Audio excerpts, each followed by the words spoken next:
สบายดีทุกคนมาพบพ่อกับพวกเราอีกแล้วเนาะกับคลิปคนมีสาระตามเคยและมื้อนี้นั่งกะมากับ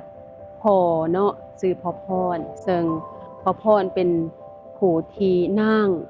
เคารพและเห็นชีวิตของเพิ่นเปลี่ยนแปลงได้อย่างหน้ามือเป็นหลังมือในทางที่ดีในทางที่เจริญทั้งชีวิตด้านจิตใจชีวิตด้านครอบครัวชีวิตด้านการเงินธุรกิจของเพิ่นแม่นเจริญรุ่งเรืองและมีความสุขอย่างแท้จริงเนาะความเปลี่ยนแปลงที่เกิดขึ้นฉะนั้นมื้อนี้ก็เลยว่าได้เชิญเพิ่นมาร่วมมาสนทนาถึงความเปลี่ยนแปลงของเพิ่นจุดเริ่มต้นของการเปลี่ยนแปลงเพื่อว่าจะเป็นบทเรียนและให้ความรู้ให้กับผู้ชมผู้ฟังนำกันเนาะเป็นจังได๋เดี๋ยวเฮาไปทักทายสบายดีไปเลยสบายดีพอ สบายดี อันมื้อนี้พอรู้สึกจังได๋ได้มาเที่ยวทำจัง อ๋อก็เป็นโอกาสดีอันหนึงเนาะที่ได้มาเที่ยวแล้วก็ได้มาเจอกับสาวนางเนาะที่อยากมาถามเรื่องชีวิตการเป็นอยู่หรือว่าครอบครัวที่เพิ่นเห็นเพราะว่าเพิ่นก็ได้คู่กับขาน้อยมากก็โดนเติบเนาะก็เห็นเรื่องการดำรงชีวิตทั้งครอบครัวทั้งลูกขาน้อยก็มี3คนเนาะก็ได้ดุนกับสาวนางนี่แหละมันก็เห็นหลายๆอย่างที่มีการเปลี่ยนแปลงเกิดขึ้นในครอบครัวก็เป็นต้นว่าเฮาได้มีโอกาสดีที่ได้ไปฮู้กับศูนย์ปฏิบัติธรรมรัก38เพราะว่าการดำรงชีวิตของคนเฮามันมีเขาเอ่ยว่าต้องเข้าใจในการใช้ชีวิตให้ถูกต้องมันจึงดีขึ้นเพราะว่าอยู่ที่ศูนย์รักษา18หลายคนก็สิเข้าใจว่าการปฏิบัติธรรมมันเป็นแนวไหนบ่ฮู้ว่าการปฏิบัติธรรมหรือว่าฮู้แล้วแต่บ่เข้าใจว่ามันจะเปลี่ยนแปลงแนวใดมาให้มาสมเทียบกับชีวิตเฮาแนวใดเพราะว่าขาน้อยก็ได้ไปฮู้หลายปีแล้วก็เลยไปปฏิบัติน้ำเพิ่นจากการแนะนำของแม่ค้าให้ผู้ถึงการใช้ชีวิตอันที่เฮาไปปฏิบัติหรือไปศูนย์ปฏิบัติธรรมแม่นไปเพื่อพัฒนาชีวิตเก็บเกี่ยวประสบการณ์ที่เฮาไปฮู้ไปเห็นจากผู้เพิ่นมีความรู้จริงให้เฮาเข้าถึงธรรมเข้าถึงการใช้ชีวิตตัวจริงดังนั้นแล้วเมื่อเฮาไปเรียนรู้แล้วเฮาเอามานำใช้กับชีวิตประจำวันหรือว่ากับชีวิตครอบครัวของเฮาบ่แม่นว่าไปเบิ่งไปเห็นแล้วไปเรียนรู้แล้วบ่ได้เอามานำใช้ก็บ่เกิดประโยชน์ถ้าเมื่อเฮาเอามานำใช้ให้เกิดประโยชน์มันก็เกิดประโยชน์เพราะว่าธรรมะเป็นสิ่งที่สอนเรื่องความดีสิ่งที่เฮาฮู้แต่เฮาอาจจะบ่ฮู้มันก็ยังมีเพราะว่าหลายคนอาจจะฮู้ว่าการปฏิบัติธรรมหรือว่าไปปฏิบัติธรรมมันเป็นเรื่องที่ตลกหรือว่าเป็นเรื่องที่บ่จำเป็นต้องไปบ่แม่นเฮาต้องไปเรียนรู้เพื่อเอามานำใช้ในชีวิตประจำวันเฮานี้เมื่อเฮาฮู้แล้วเฮาฮู้ถึงคุณค่าของชีวิตถึงบาปถึงบุญถึงเขาเอิ้นว่าให้เฮ็ดหยังให้มีสติในการใช้ชีวิตเมื่อเฮาเอามาเฮ็ดกับหน้าที่การงานหรือว่าเอามาใส่กับครอบครัวเฮามันก็จะดีขึ้นไปเรื่อยๆตามลำดับเฮาก็ใช้ชีวิตอย่างมีความสุขเฮาบ่ได้ไปทุกข์กับปัญหาเพราะว่าปัญหามันต้องมีอยู่แล้วในแต่ละวันแม่นบ่คันมันมีแล้วเฮาต้องเข้าใจปัญหามันสิเกิดมันก็เกิดของเรื่องปัญหาเฮาไปแก้ไขปัญหาบ่ได้ต้องเฮาแก้ที่ตัวเฮาเองให้เข้ากับปัญหาให้มันได้ประมาณนั้นเนาะแล้วคันว่าเรื่องการงานธุรกิจต่างๆเฮาก็ต้องเฮ็ดให้อยู่ในความเหมาะสมการที่เฮ็ดหยังก็อย่าให้ฮู้คุณค่าคือโดยลำพังขาน้อยเองเป็นผู้ขายแอร์ติดแอร์เนาะก็ต้องเข้าใจว่าลูกค้าเขาต้องการซื้อแอร์นำเฮาต้องให้ความละเอียดต่อลูกค้าให้ได้ว่าแอร์ประเภทนี้ใช้จังไดแล้วก็มีเอิ้นว่ารายละเอียดของมันนั่นแหละอันนี้เฮาจะบ่ลงรายละเอียดเนาะแต่สำคัญว่า คุณค่าของลูกค้าคือเขาหวังเพิ่งเฮาหมายถึงคือคนเจ็บมาเพิ่งหมออันเดียวกันกับผู้ที่อยากใส่ผลิตภัณฑ์เฮามาเพิ่งเฮาก็ต้องให้รายละเอียดแล้วก็บ่หวังผลตอบแทนเกินที่เฮาจะเฮ็ดให้ข้อมูลเขาละเอียดดังนั้นแล้วคันเฮาเฮ็ดหยังด้วยการที่บ่โลภให้อยู่ในความเหมาะสมชีวิตมันก็ค่อยดีขึ้นแล้วก็ธุรกิจมันก็ค่อยไปเรื่อยๆดังนั้นแล้วอันนี้เป็นเรื่องที่ดีพี่ก็น้อยแล้วไปฮู้กับศูนย์รัก38ไปฮู้กับแม่ค้าเพิ่นให้คำสอนรู้จักหักสามัคคีแบ่งปันเรื่องให้ฮู้ชีวิตเฮาเกิดมามันมีหยังแหน่เฮาควรใช้ชีวิตแบบใดดังนั้นก็น้อยก็เลยบ่มีความทุกข์เรื่องปัญหามันมีแต่เฮาบ่ทุกข์นำปัญหาเช่นว่าลูกชายของก็น้อยคือกันหลายคนก็สิเข้าใจว่าเห็นเราไปตามสังคมของผู้น้อยนั่นแหละแต่ปัจจุบันนี้ก็รู้สึกว่าเขาเปลี่ยนดีขึ้นเขาเปลี่ยนจากหยังเฮาเข้าใจว่าคันเฮาเป็นผู้เปลี่ยนเขาก็ต้องเปลี่ยนกันเพราะลูกก็คือเฮาส่วนหนึ่งที่เฮาแบ่งให้เขาคันเฮาบ่เป็นตัวอย่างที่ดีให้เขาบ่เป็นแบบเป็นอย่างดีให้เขาปัญหาเขาก็บ่ฮู้เฮาสิเอาแต่ปากไปเว้ากับเขาแต่เฮาบ่พฤติกรรมเฮาบ่ดีนะ เขาก็บ่เปลี่ยนเนาะอันนี้มันเป็นเรื่องจริงดังนั้นแล้วแม่ผาเคยสอนว่าอยากเปลี่ยนหยังก็ได้คันเฮาเปลี่ยนเฮาก่อนเพราะว่ามันจะเป็นตัวอย่างให้คนอื่นดังนั้นก็ถือว่าก็น้อยก็รู้สึกว่าเปลี่ยนหลายเติบจากเห็นคุณค่าของครอบครัวหลังจากที่ผ่านมาก็เคยเรื่องเฮฮาปาร์ตี้กันกับตัวบ่ธรรมดาเนาะก็น้อยเนาะตามนางเห็นนั่นแหละว่ามวลซื่นในเรื่องทั้งด้านก็เอิ้นว่าไปตามสังคมที่เขาเป็นอยู่คู่มือนั่นแหละที่หลายๆคนเห็นเนาะแต่ว่าขน้อยก็เริ่มเปลี่ยนจากในสิ่งที่บ่เป็นประโยชน์กับครอบครัวนะให้มาเข้าประโยชน์กับครอบครัวเฮาจะเห็นคุณค่าของผู้ที่อยู่นำเฮาหลายขึ้นแล้วหลังจากนั้นเฮาก็มีความสุขรวมกันอยู่บนว่าเฮาฮู้คุณค่าของเขาเขาก็ฮู้คุณค่าของเขามันก็ใช้ชีวิตอย่างมีความสุขสิประมาณนั้นเนาะพอเว้าหลวดเดียวก็คือจบเลยบางว่าทานผู้ชมสิ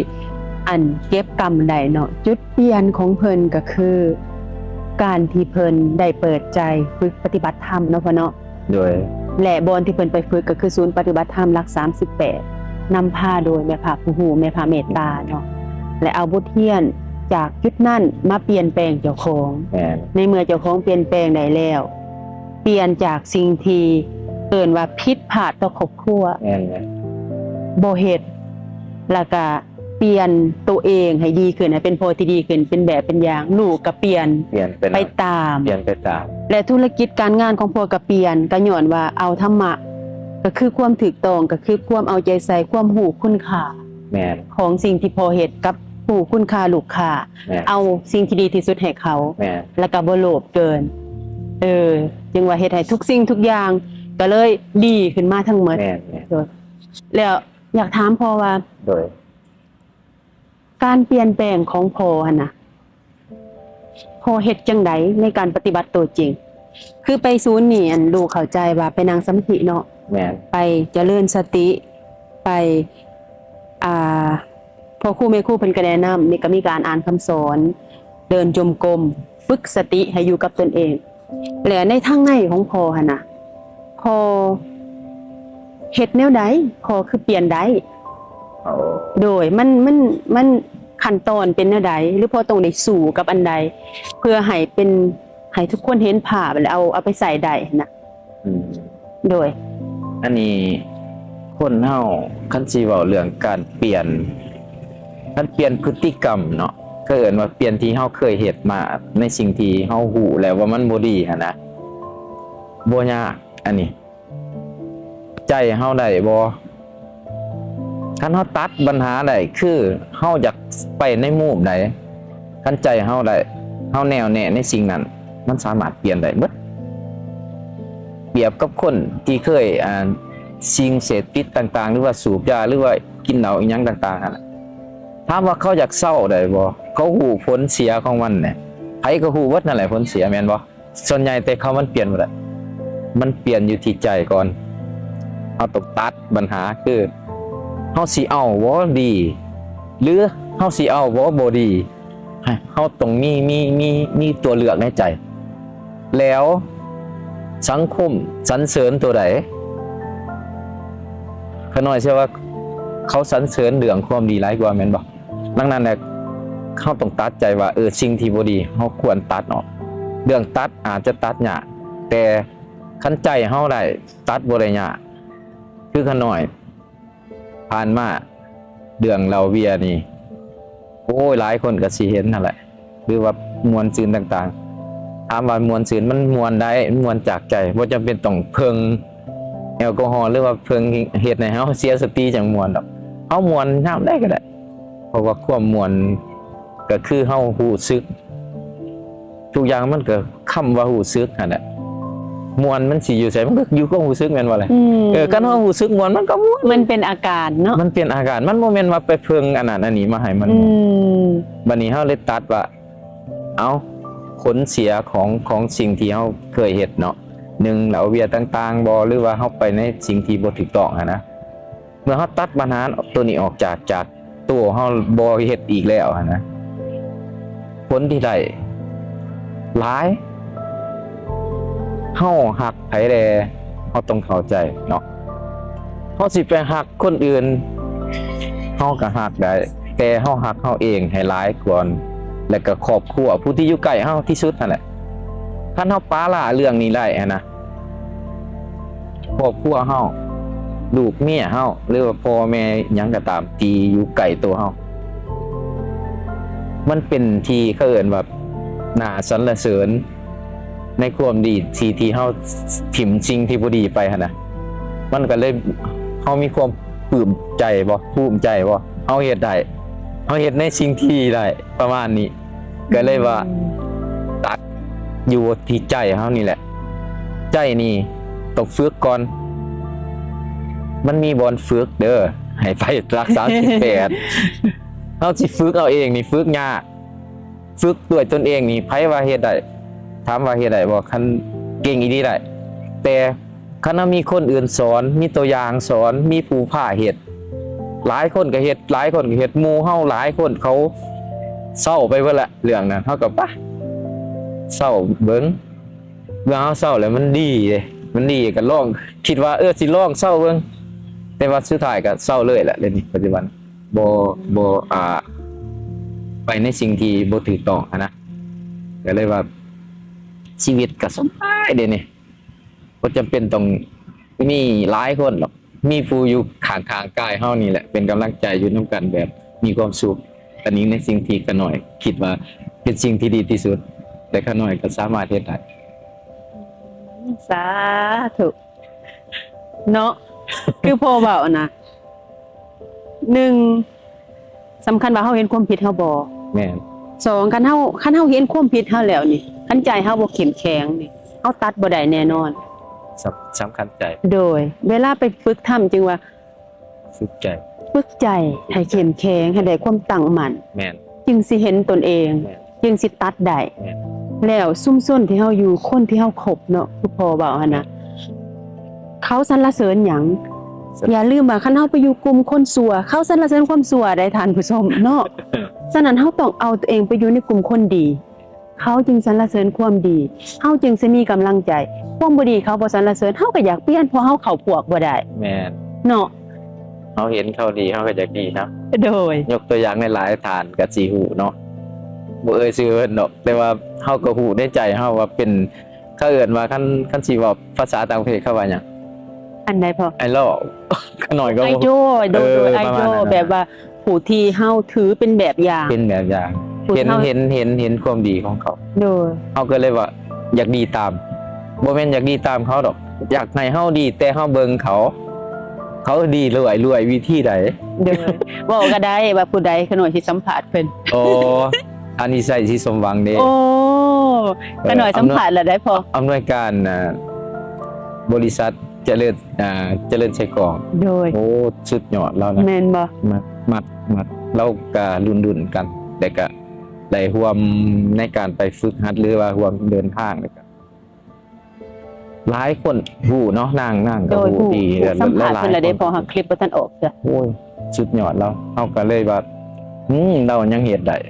เป็นแรงบันดาลใจ เฮาก็ เนาะ เป็นผู้หนึง โดย สิเฮ็ดบ่ได้บ่วะนะประมาณนี้แต่ก็หลายๆทานนั่นแหละ ที่เห็นกันพอใช้ยันบ่หรือว่าหยังเพิ่นก็เศร้าไปเรื่อยๆ อืม มันก็เลยว่ามันดีเด้ลองผู้ใดบ่ทันเศร้าเด้อ ให้ลองเศร้าเบิ่งบ่เศร้าหลายเอาลองเบิ่งเดือนหนึงก่อน คันว่ามันดีขึ้นก็เศร้าเลยก็ดีคือกันเนาะ เศร้าในเรื่องแบบทั้งแบบเฮฮาปาร์ตี้ เฮฮา เนาะ ปฏิบ่แม่นว่าให้เศร้าขาดเรื่องเอิ้นว่าจากหมู่จากกองดอกหมู่กองกันยังสัมพันธ์คือเก่าแต่เฮาบ่ไปลืมให้ตัวเองแบบฟิวขาดเสียสติหรือว่าไปมาล่ำมาลอยหั่นนะอันนี้ในศีลของหามันมีเนาะ โดย เนี่ยเราฮะนะเบียร์ฮะนะอันนี้มันเป็นสิ่งที่เวลาคนเสียสติหมายถึงมันเกิดความกล้าเฮ็ดหยังมันบ่อายเลยมันก็ไปตามอันแหละก็เลยว่าคันเฮาตัดตัวนี้ออกได้มันเฮาเกิดความหยาดความอายแล้วก็ผู้บาปผู้บุญร้ายขึ้นคันเฮาใส่ตัวนั้นเข้าไปแล้ว บาปบุญนี่ก็บ่จะฮู้ได้ มันไปตามอารมณ์อาการของมันหั่นนะ โดย ดังนั้นแล้วถ้าเราสามารถตัดก็ถือว่าเป็นเรื่องดีตามขาน่อยตัดมานี่ก็โอ้รู้สึกว่าหลายเรือนแบบโบเป็นแบบนั้น แบบบ่แตะเนาะ แบบโบแตะก็คือหลายคนก็ว่าโอ้ยเอาน้อยหนึงบ่เป็นหยังอันสิ่งที่น้อยหนึงนั่นแหละมันจะเริ่มต้นไปหาตายก็เลยว่าเอาตัดให้มันเศร้า เป็นกฎเหล็กโลด เป็นกฎเหล็ก โดย คันว่าเฮาบ่เศร้านี่มันสิยาวแต่เมื่อเฮาเศร้าเลยโอ้ดีขึ้นดีได้ยอมรับหลายคนก็โอ้ว่าก็น้อยเฮ็ดได้จังได๋สิ่งเดียวที่เฮาเฮ็ดได้คือการไปฝึกตัวเองสำคัญสุดคันเฮาบ่ฝึกนี่แน่แล้วก็เปรียบเหมือนเฮาเล่นกีฬาหยังหรือว่าเฮ็ดหยังกิจกรรมต่างๆเนี่ยก่อนอื่นต้องฝึกก่อนสิเก่งต้องฝึกอันนี้คือกันคันเฮาอยากเศร้าได้เขาก็ต้องไปฝึกตัวเองถ้าเราฝึกตัวเองได้เขาก็ตัดได้เพราะว่าเขาหูในสิ่งที่มันบ่ดีเลยก็สิประมาณนี้ คำถามสุดท้ายพอ เลย คือพอเว้าขึ้นมาเนาะคือคำเว้านั้นก็เฮ็ดให้ลูกก็แบบว่า ประทับใจซาบซึ้งใจนะที่พ่อบอกว่าบ่จำเป็นต้องมีหลายก็ได้มีคนเดียวครอบครัวเฮาอยู่ข้างๆเป็นกำลังใจให้ก็พอแล้วชีวิตก็สงบสุขแล้วและหนูจะถามว่าทั้งพ่อและแม่เนาะภรรยาของพ่อก็ไปปฏิบัติทำนํกันยังไงพ่อช่วยเว้าให้ฟังแหน่ว่าปฏิบัติทั้งสองนี่นะดีแนวใดดีแบบใดเฮ็ดโดยเฮ็ดให้ครอบครัวเฮาดีแนวใด เขาไปรวมกันนี่มันเป็นสิ่งที่ดีเฮ็ดจังที่กันคันครอบครัวไปนํกันนี่มันจะดีเบิดเพราะว่ามันเข้าใจปัญหาเด้เฮ็ดหยังก็อย่าคันคนหนึงเฮ็ดคนหนึงบ่เฮ็ดอันตรายมันขัดกันเดี๋ยวเฮาไปปฏิบัตินํกันเข้าใจในหลักธรรมคำสอนของแม่พระที่เพิ่นแนะนำให้เพราะว่าคนไปปฏิบัติเพิ่นบ่ได้เลือกว่าผู้ใดเพราะแต่เฮาไปปฏิบัติเข้าใจในธรรมเข้าใจในคำสอนเข้าใจในตัวเฮาเองว่ามันมีหยังแน่ที่แม่พระสอนหั่นนะอยากให้คนไปปฏิบัติเพื่อให้รู้ว่าในตัวเฮานี่มันมีหยังหลายคนอาจสิบ่ฮู้เนาะว่าเฮานี่เกิดมาเป็นตัวเป็นตนมานี่มันมีหยังเมื่อเฮาไปเข้าใจคำอธิบายใหญ่ๆของแม่พระเฮาจะเข้าใจโอ้เฮามันมีหลายแนวหลายอย่างในตัวเฮาคันเฮาเข้าใจดังนั้นแล้วเฮาจะพยายามสร้างคุณงามทำความดีให้หลายขึ้นเพราะว่าอันที่เพิ่นสอนนั่นก็ฮู้อยู่ดอกหลายคนก็ฮู้เพิ่นบ่สอนหลายคนก็ฮู้ว่าเฮาเกิดมานี่เพื่ออีหยังแต่ทุกคนก็เกิดมาแล้วเป็นหยังจริงใส่ชีวิตแบบใดให้มันจบ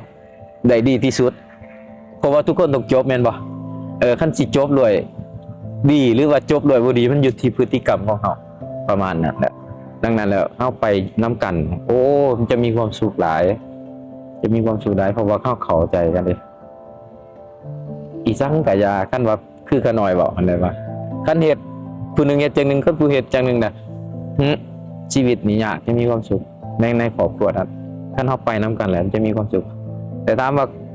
เอ้าเจ้าคือเฮ็ดเวียกอยู่จะเป็นหยังคือไปปฏิบัติได้มันบ่ได้สำคัญเรื่องว่าเฮ็ดเวียกบ่เฮ็ดเวียกหรอกเฮาต้องแบ่งเวลาให้ตัวเองไปเข้าใจตัวเองไปเบิ่งตัวเองไปเบิ่งพฤติกรรมตัวเองหั่นแหละไปปฏิบัติธรรมคันไปเบิ่งฮู้แล้วเฮาสิเปลี่ยนหรือบ่เปลี่ยนมันอยู่ที่เฮาบัดนี้ถ้าเฮาเปลี่ยนก็ถือว่าเฮาไปในทางที่ดีถ้าเฮาบ่เปลี่ยนไปปฏิบัติแล้วยังคือเก่าก็แสดงว่าเฮาบ่เห็นแล้วเฮายังบ่เอาดังนั้นแหละสิเอาดีหรือเอาบ่ดีอยู่ที่ผู้เกี่ยวแหละ สิประมาณนี้โดยขอบใจพอหลายๆพอมีหยังอยากฝากกับท่านผู้ชมทางบ้านก่อนเฮาจบวิดีโอนี้บ่ ก็บ่แม่นอยากฝากอยากให้ไปเบิ่งว่าตัวเองนี่มันเป็นแนวใดเกิดมานี่ได้จักปีแล้วตอนนี้บ่ว่าแต่ผู้น้อยผู้ใหญ่ฮอดผู้เฒ่าพุ่นแหละอาจสิบ่เห็นตัวเองคันไปรัก38จะเห็นตัวเองเด้อใครอยากเบิ่งตัวเองไปรัก38เพราะว่าอยู่หันเพิ่นสอนแนะนำให้เบิ่งตัวเองเพราะว่าการปฏิบัติธรรมหลายคนว่าโอ้ปฏิบัติธรรมไปเฮ็ดหยังไปเห็นตัวเองไปเบิ่งตัวเองหั่นแหละ